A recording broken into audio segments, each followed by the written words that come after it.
स्वागत है आपका। आप देख रहे हैं गुड न्यूज टुडे। आपके साथ मैं हूं रेखा कड़ाकुटी और मेरे साथ स्टूडियो में मौजूद हैं पंडित शैलेंद्र पांडे जी। बहुत बहुत स्वागत है पंडित जी आपका इस खास शो में। नमस्कार। तो गुड लक टुडे में आज हम बात करेंगे शुक्र के राजयोग की। शुक्र की ज्योतिष में भूमिका क्या होती है और शुक्र के राजयोग कौन से होते हैं ये बताएंगे आपको, साथ ही बताएंगे एक महा उपाय भी। लेकिन शुरुआत करेंगे गुड लक मंत्र के साथ। पंडित जी,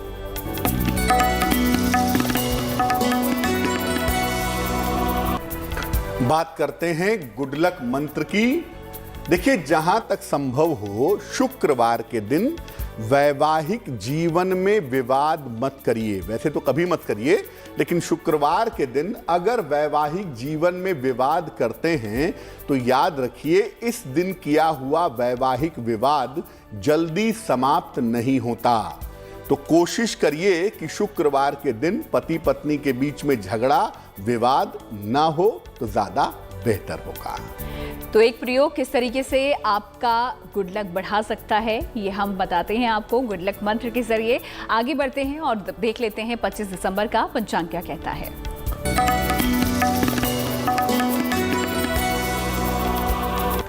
दिनांक 25 दिसंबर 2021, दिन शनिवार, तिथि है पौष कृष्ण पक्ष की षष्ठी तिथि, रात के 8:09 तक।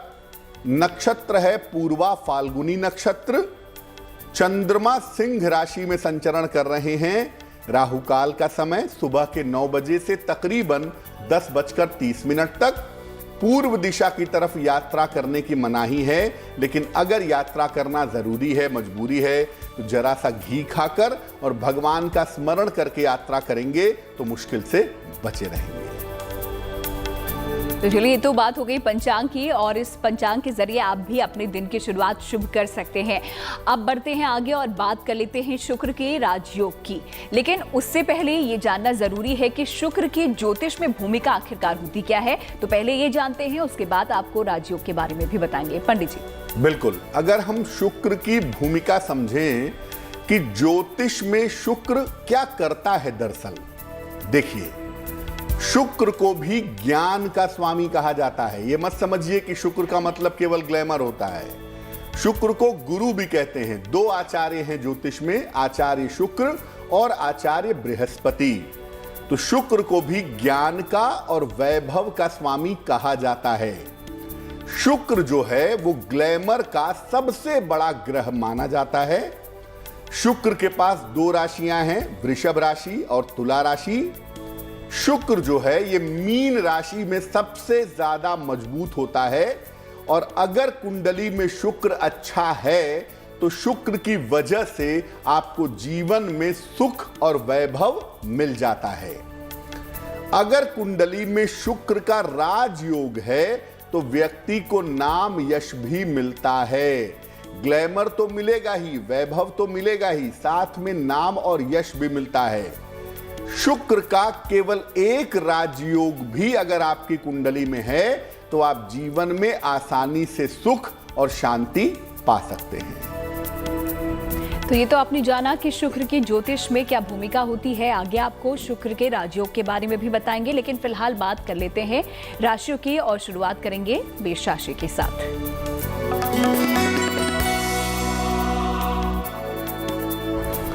मेष राशि, अगर आपके रुके हुए काम हैं इस समय करने की कोशिश करिए, रुके हुए काम बन जाएंगे। धन की प्राप्ति के संकेत आपके लिए दिख रहे हैं, और इस समय आपके संतान पक्ष की उन्नति भी होगी। शुभ रंग होगा पीला, और भाग्य का मीटर आपको नंबर दे रहा है 75%, यानी उत्तम भाग्य आपके साथ बना हुआ है।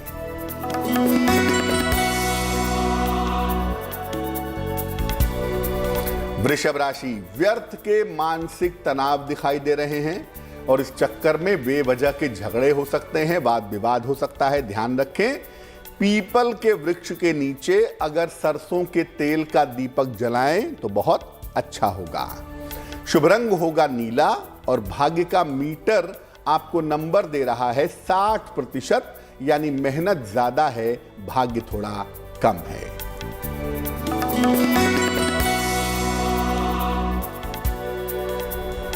मिथुन राशि, परिवार में खुशहाली आती दिखाई दे रही है। संतान पक्ष से आपको सुख मिल रहा है। अपने काम में काफी ज्यादा व्यस्तता बनी हुई है। शुभ रंग होगा आसमानी और भाग्य का मीटर आपको नंबर दे रहा है 70%, यानी मध्यम भाग्य आपके साथ बना रहेगा।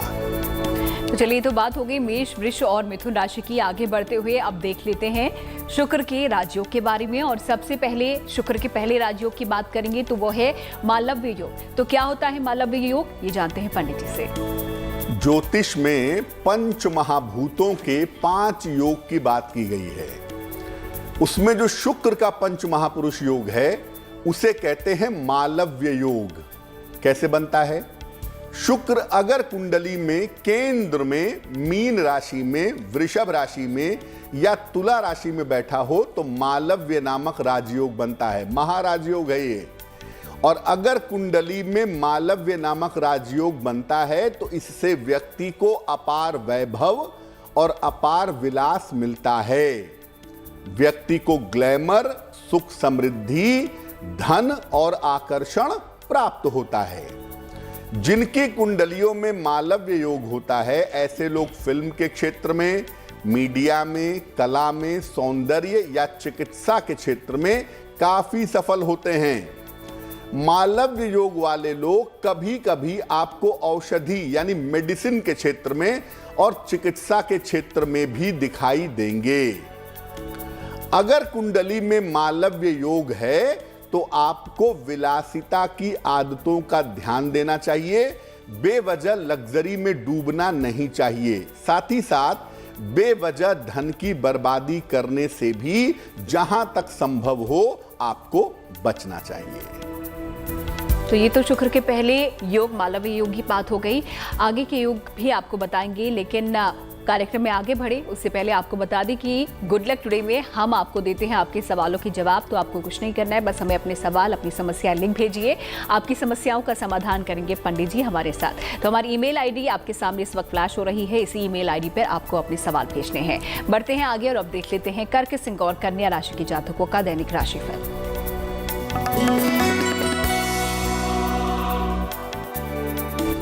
कर्क राशि, पैसों की जो चली आ रही मुश्किल थी वो समाप्त होगी। धन की स्थिति में सुधार होगा। करियर से जुड़ी हुई तमाम समस्याएं आपकी हल होंगी। स्वास्थ्य भी आपका पहले की तुलना में बेहतर होगा। शुभ रंग जिसका प्रयोग करेंगे वो होगा सुनहरा और भाग्य का मीटर आपको नंबर दे रहा है 80%, यानी काफी अच्छा भाग्य आपके साथ बना हुआ है।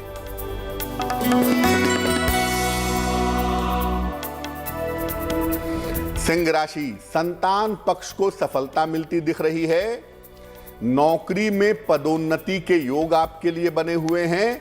इस समय आपको मान सम्मान मिलने का योग भी दिखाई दे रहा है। शुभ रंग होगा नारंगी और भाग्य का मीटर आपको नंबर दे रहा है 75%, यानी उत्तम भाग्य आपके साथ बना हुआ है।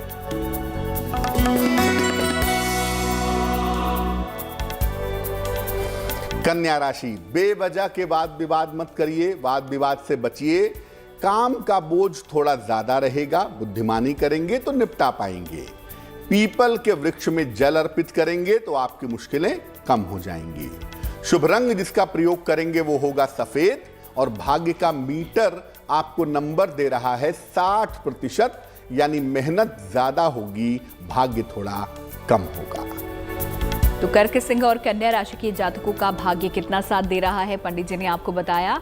आगे बढ़ते हुए अब शुक्र के दूसरे राजयोग के बारे में बात कर लेते हैं। तो देखते हैं शुक्र का दूसरा राजयोग कौन सा है और किस तरीके से इसमें आपको फायदे मिल सकते हैं पंडित जी। शुक्र का जो दूसरा राजयोग है उसे कहते हैं अंशावतार योग। शुक्र एक विशेष तरह का राजयोग भी बनाता है, इसे अंशावतार राजयोग कहते हैं। जब शुक्र शनि और बृहस्पति के साथ हो और ऐसी स्थिति में शनि अपनी उच्च राशि में केंद्र में कहीं बैठा हो तो अंशावतार नामक राजयोग बनता है। ये बहुत दुर्लभ राजयोग है जो व्यक्ति को डिवाइन बनाता है, व्यक्ति को दैवीय बनाता है। इस योग वाला व्यक्ति आम तौर पर सिद्ध होता है, उसके पास आम तौर पर ऑकल्ट पावर्स भी पाई जाती हैं जो किसी विशेष कार्य को पूरा करने के लिए पृथ्वी पर जन्म लेता है।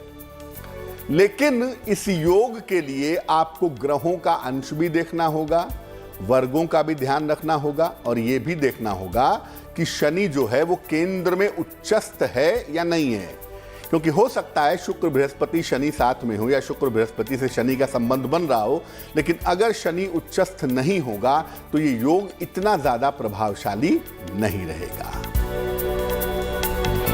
तो शुक्र के दूसरे योग के बारे में भी आपने जाना और किस तरीके से आपकी कुंडली में ये प्रभाव डालता है, आपके जीवन पर ये प्रभाव डालता है, ये भी आपने समझा। आगे आपको एक महा उपाय भी बताएंगे, लेकिन फिलहाल राशियों की बात कर लेते हैं और अब देखते हैं अगली 3 राशियों का दैनिक राशिफल। शुरुआत तुला राशि के साथ करेंगे।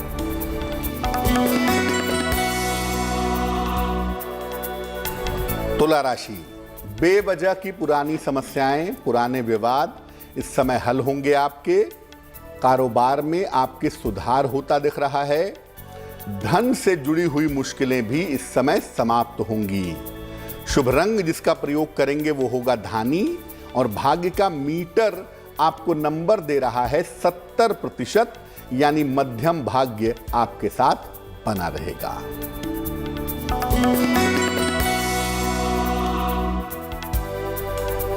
वृश्चिक राशि, काम का बोझ इस समय बढ़ा रहेगा। रुका हुआ धन हालांकि आपको प्राप्त होगा और जो नए काम की आपने शुरुआत की है उसमें आपको लाभ होगा। शुभ रंग जिसका प्रयोग करेंगे वो होगा क्रीम और भाग्य का मीटर आपको नंबर दे रहा है 65%, यानी जितनी मेहनत करेंगे उतना फायदा होगा।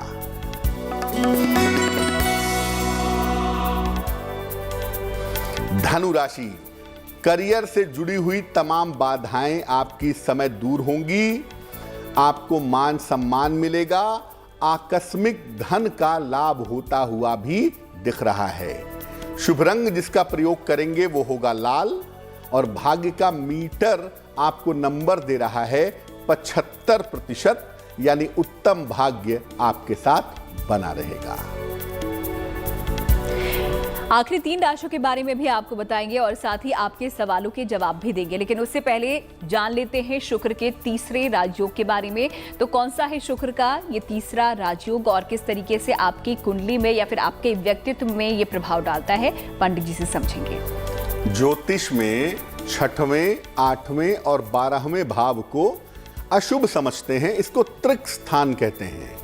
जो कुंडली का 12वां खाना है, हालांकि ये नकारात्मक माना जाता है लेकिन होता बड़ा महत्वपूर्ण है। ये भोग का भाव भी है और ये मुक्ति का भाव भी है और ज्यादातर ग्रह यहां पर जाकर के गड़बड़ ही होते हैं। इस भाव में केवल 2 ही ग्रहों से लाभ मिल सकता है, एक है शुक्र और दूसरा है केतु। शुक्र द्वादश भाव में व्यक्ति को बहुत सारी सुख सुविधा और भोग के अवसर प्रदान कर देता है, लेकिन शुक्र यहां पर कभी कभी भटकाव भी देता है। हालांकि जीवन को बड़ा कंफर्टेबल, बड़ा आरामदायक बना देता है। 12वें खाने में बैठा हुआ शुक्र आपको जीवन में कंफर्ट जरूर देगा, ये बात समझ लीजिए। इस योग के होने पर नियमित रूप से ध्यान और पूजा उपासना करनी चाहिए। साथ ही साथ 12वां भाव जो है वो बेड कंफर्ट का है, लग्जरी का है, एक्सपेंडिचर का है, तो इन तीनों चीजों पर ध्यान देना जरूरी रहेगा। तो ये तो बात हो गई शुक्र के राजयोग की। आइए आगे बढ़ते हुए अब आपके सवालों के जवाब दे देते हैं। देखते हैं आज के सवाल हमें किसने भेजा है और उसके लिए क्या समाधान पंडित जी दे रहे हैं। पंडित जी,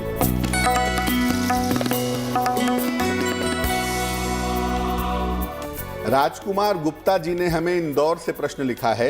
इनकी जन्म की तारीख है 27 मई 1969, 1969।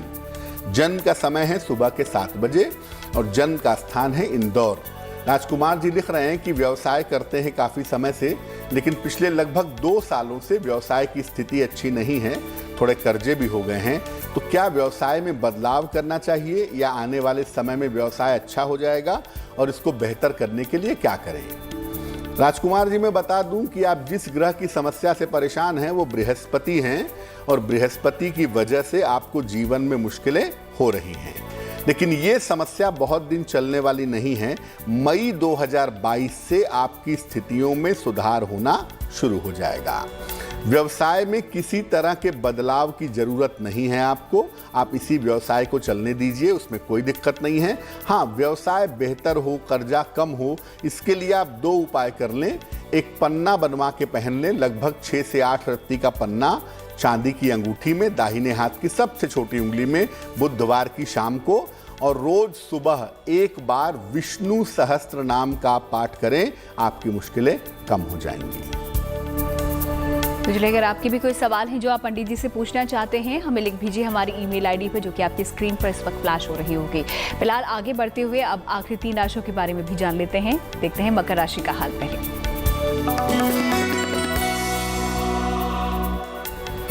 मकर राशि, बेवजह के मानसिक तनाव हो सकते हैं। थोड़ी शांति रखिए, धैर्य रखिए, मानसिक तनाव से बचिए। वाहन सावधानी से चलाइएगा, वाहन दुर्घटना की संभावना दिख रही है।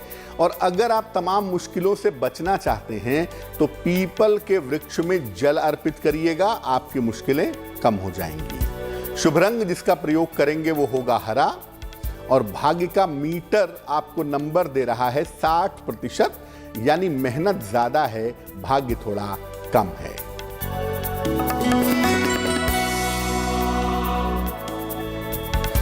कुंभ राशि, काम में आपके व्यस्तता बनी रहेगी।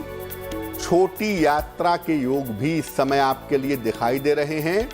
और अगर कहीं पर धन रुका हुआ है, फंसा हुआ है, तो वो धन इस समय प्राप्त होगा।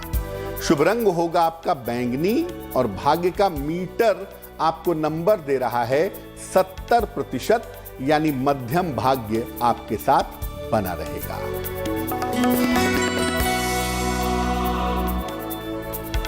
मीन राशि, परिवार में किसी मंगल कार्य के होने के संकेत दिख रहे हैं।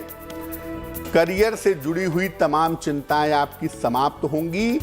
इस समय स्थान परिवर्तन के योग भी आपके लिए दिखाई दे रहे हैं। शुभ रंग जिसका प्रयोग करेंगे वो होगा समुद्री हरा, और भाग्य का मीटर आपको नंबर दे रहा है 65%, यानी जितनी मेहनत करेंगे फायदे उतने ही ज्यादा होंगे।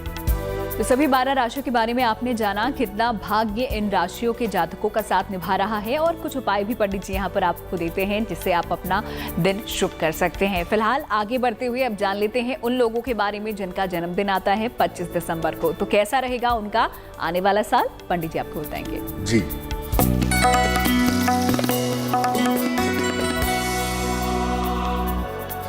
जिन लोगों का जन्मदिन 25 दिसंबर को है उन्हें हम सबकी तरफ से जन्मदिन की हार्दिक शुभकामनाएं।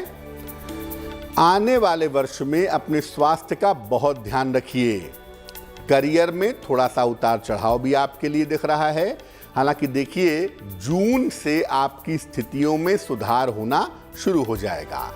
और राहत की बात इस साल में ये है कि धन और परिवार की स्थिति आपकी कुल मिलाकर ठीक रहेगी। क्या करेंगे? पूरे साल भर भगवान शिव की अगर आप उपासना करें तो आपके लिए साल बहुत शुभ रहेगा। और चलिए अब आखिर में महाउपाय के बारे में भी जान लेते हैं। देखते हैं आज का महाउपाय किस तरीके से आपको भी लाभ पहुंचा सकता है।